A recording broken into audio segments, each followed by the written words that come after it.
Moving on after a breakup can be one of the hardest things you ever have to go through.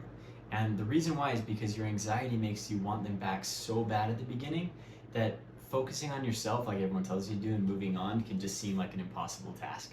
So today we're going to talk about how to move on internally first and then externally. And it starts by doing the little things first. So I think you need to reward yourself for doing the small and simple things like showering and making your bed. I think that's one of the most important things that I did is I would just give myself a challenge that was simple enough, like showering for the day and just taking care of myself. And then if I did it, I would be proud of myself, and that would be my goal for the day. So it was something that I could easily accomplish. Well, easily accomplish, but it wasn't challenging myself too much and beating myself up for not making my bed if I showered or something like that. I think just making sure you're doing the littlest things and having a goal that's attainable for you, and then being able to reach it, and it'll make you feel a lot better. Totally. One of the hardest little thing for me was eating. It just made me really nauseous to eat.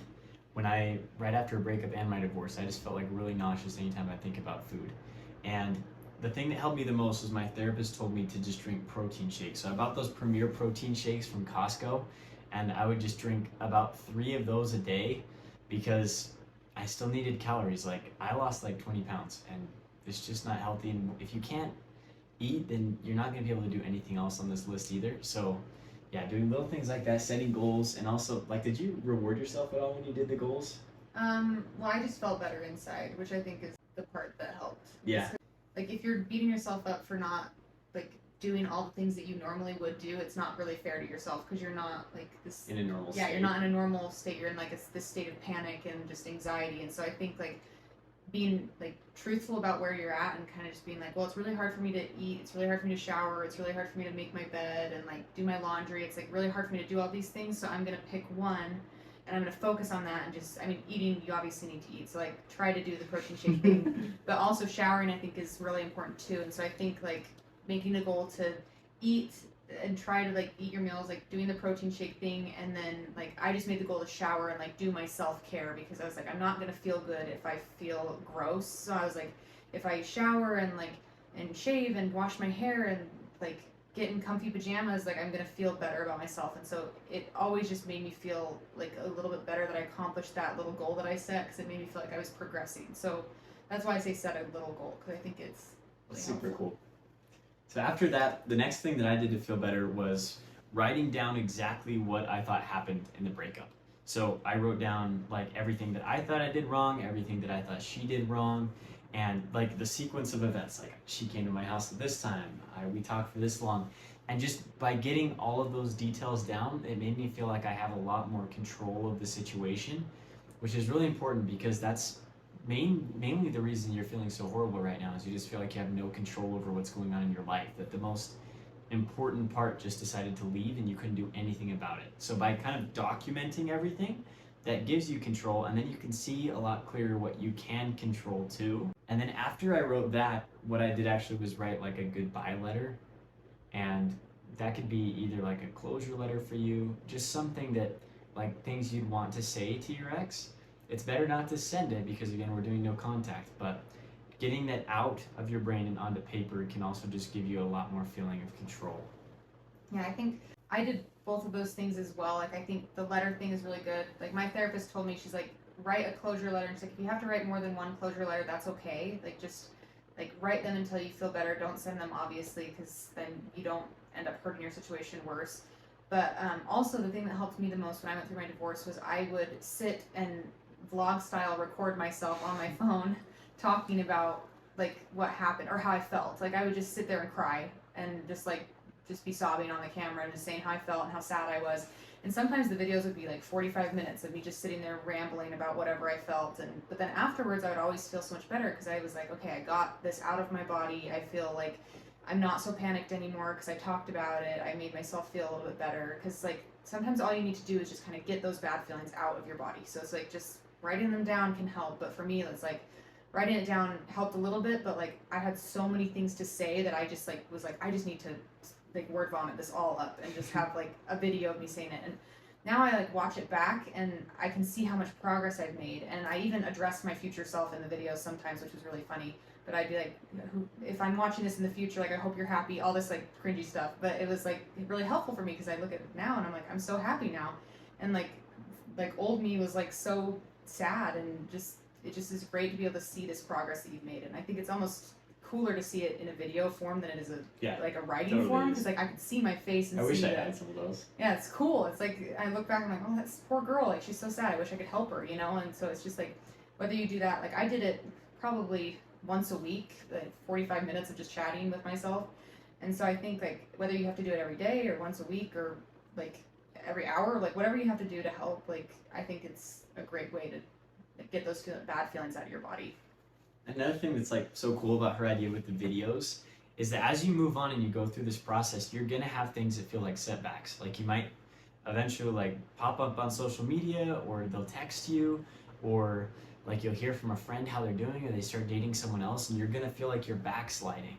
And a lot of people can feel like, okay, I'm all the way back at square one. I spent these months getting better, and now I'm just all the way back at the beginning. But if you have these videos, like she was saying, you can see that that's not true. Like everyone that I talk to, a lot of people like they'll call me like in August, and then they'll call me again in like December, and they'll be like, I feel exactly the same as I did, but because I was able to see like the old version compared to this new version, even though they're sad now because their ex started dating someone new, they're definitely not the same. So if you video those, you're giving yourself the chance to like see that for yourself. So it helps a ton. Yeah. But the other thing, after you do internal, is external. So basically, by external, we mean just adding new things into your life to make your life as enjoyable as possible for you. And that can include new hobbies, taking classes and learning skills you've always wanted to learn but never were able to, making new friends, people that you've never met before. You go and find them and you make new ones. Going on trips, and a huge one for me was starting a job that I actually loved. My old job was really fun too. I was selling decks and things, but it was mainly for money. Whereas after my breakup, I started doing this, and it's super fulfilling and I love it.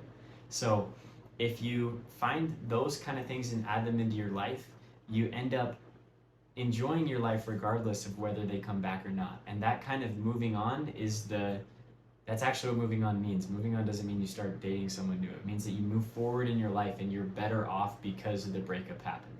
Mm-hmm.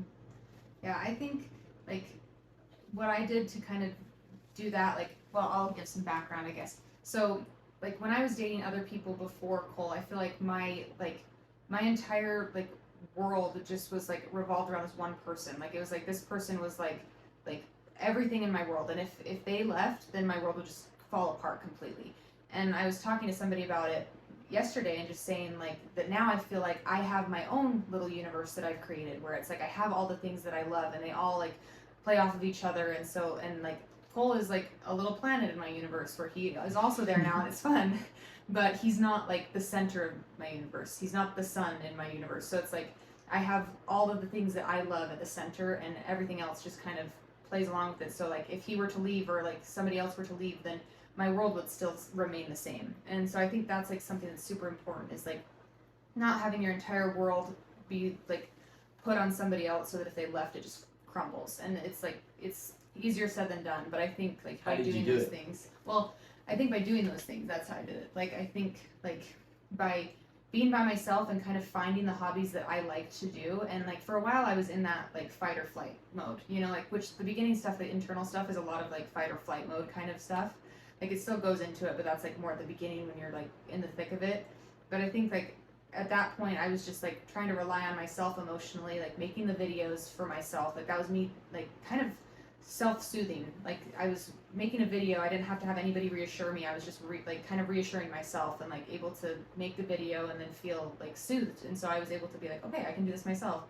And then like I went to and did things by myself. I went country swing dancing by myself. I like went to church by myself. I like did all of these things by myself. I like learned that I loved reading. I would go to Barnes and Noble by myself and just walk around and stuff. And so I realized like I have all of these things that are mine, and also reclaiming the things that you love. Like I think like not being like, oh, I can't go here because this person and I did this, or like I can't like this anymore because we liked that. Like if that's something that you still like and want to do, like reclaim that for yourself. Like whether it's like right away or later, like you can slowly reclaim those things. Be like, no, this is something I love, and so this is like in my universe as well. It doesn't have to just be associated with that person. I think that's what helped me. That's awesome. Cool. She's really awesome. So, and I hope like I'm an important planet. You are important. But yeah, those are some things that we've noticed for ourselves that help with moving on. So you can do this. And remember, even if you're in the mentality that you really want your ex back, which is fine too, then doing these things and moving on prepares you for that. If you don't move on and you're still sad, you're going to blow it when the time comes. So this is the way you should go either way. Whether you're trying to move on for yourself or for them, do it. And you're going to be happier either way.